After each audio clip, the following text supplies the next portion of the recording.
Shri Harish Kumar has rupees 1 lakh which he is thinking of using to buy a business. As an alternative, he has been advised to invest it in a building society at the rate 7.5% per annum as return. Further, he considered that if he took up employment, he could earn a salary of rupees 600 per month. Suppose Shri Harish Kumar found a suitable business for purchases which was making an average annual profit of rupees 18,000 and the purchase price of which was rupees 1 lakh. Calculate the value of goodwill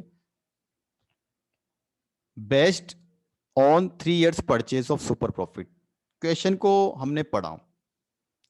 अब इसको हमको सबसे पहले simplify करना है कि 1 लाख रुपए उनको इन्वेस्ट करने हैं।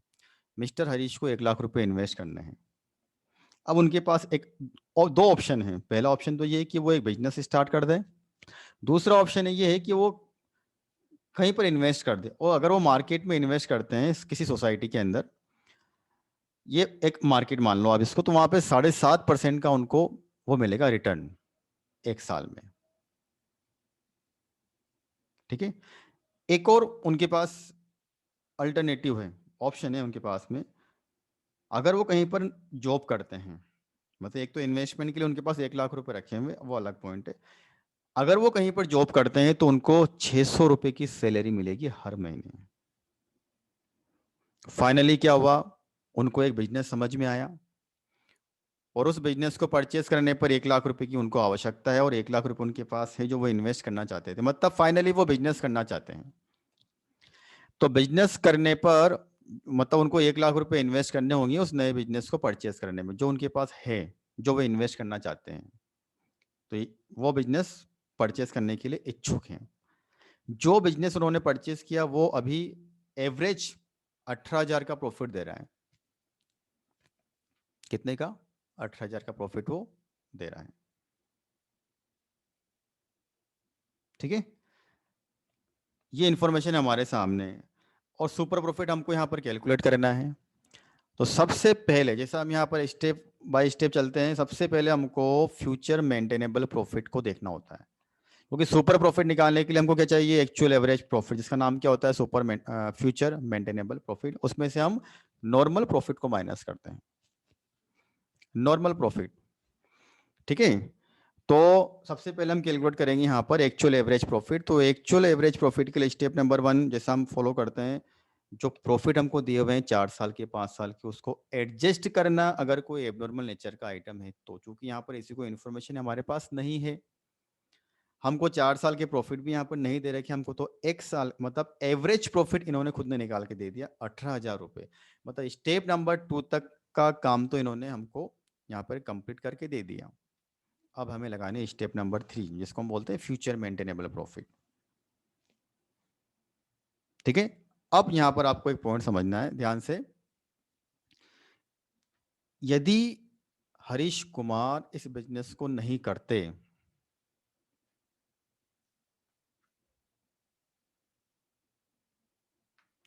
तो वो किसी एम्प्लॉयमेंट में होते, किसी कंपनी में किसी जगह पे काम करने वाले हैं, तो वहां से उनको सैलरी मिलती।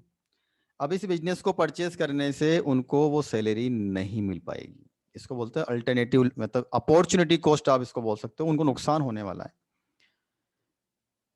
ठीक है, तो एक ऐसी इनकम जो उनको फ्यूचर में नहीं होगी इस पर्टिकुलर बिजनेस को परचेस करने के कारण।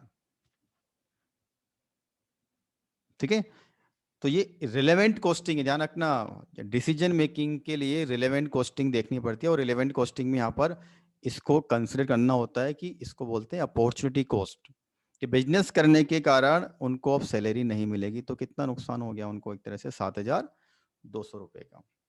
तो 18,000 में से हमने क्या किया? Fair remuneration of Harish Kumar minus कर दिया। ठीक है, 10,800 रुपए बचा प्रॉफिट। ये हमारा आता है फ्यूचर मेंटेनेबल प्रॉफिट। अब फ्यूचर मेंटेनेबल प्रॉफिट मतलब एक्चुअल एवरेज प्रॉफिट। अब हमें नॉर्मल प्रॉफिट चाहिए। नॉर्मल प्रॉफिट की इंफॉर्मेशन हमारे पास यहाँ पर किस तरह की है, तो उसको ध्यान से देखिए आप। न हमारे पास यहाँ पर असेट का डिस्क्रिप्शन है, न हमारे पास यहाँ पर लायबिलिटी है, न हमारे पास बैलेंस शीट नहीं है। लेकिन एक इंफॉर्मेशन है हमारे पास में कि मिस्टर हरीश कुमार उस बिजनेस को 1 लाख रुपए में परचेस करना चाहते हैं। इसका मतलब कैपिटल एम्प्लॉयड का मतलब होता है व्यापार में लगा हुआ पैसा। तो ना तो क्लोजिंग कैपिटल एम्प्लॉयड की इन्फॉर्मेशन है, तो यही हमारे लिए क्या बन जाएगी, एवरेज कैपिटल एम्प्लॉयड, व्यापार में लगा हुआ पैसा 1 लाख रुपया।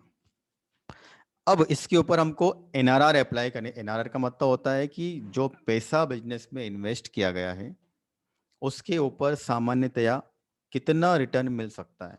तो एक छोटी सी इंफॉर्मेशन आपको दे रखी है कि ये 1 लाख रुपए अगर मार्केट में इन्वेस्ट इन्वेस्ट कर दिए जाएं तो 7.5% का उनको रिटर्न मिलने की संभावना है। तो इसे ही हम क्या अज्यूम करेंगे, NRR, normal rate of return. तो एवरेज कैपिटल एम्प्लॉयड 1 लाख रुपए के ऊपर हमने यहाँ पर 7.5% को अप्लाई किया, तो 7,500 रुपए का आता है नॉर्मल प्रॉफिट। अब एक्चुअल एवरेज प्रॉफिट हमको मालूम था, नॉर्मल प्रॉफिट हमने यहाँ पर अभी कैलकुलेट किया, एवरेज प्रॉफिट को भी कैलकुलेट किया, नॉर्मल प्रॉफिट को भी कैलकुलेट किया, तो सुपर प्रॉफिट हमारा आता है 3,300, 3,300, 3,300 रुपया। अब गुडविल की मेथड क्या है, 3 इयर्स परचेज। तो हम अगर सुपर प्रॉफिट को 3 ईयर से मल्टीप्लाई करते हैं तो गुडविल आती है 9,900। तो कुछ स्पेशल इंफॉर्मेशन हमारे पास थी इस क्वेश्चन को करने के लिए, उसको बेस बनाकर हमने यहाँ पर गुडविल का वैल्यूएशन किया 9,900।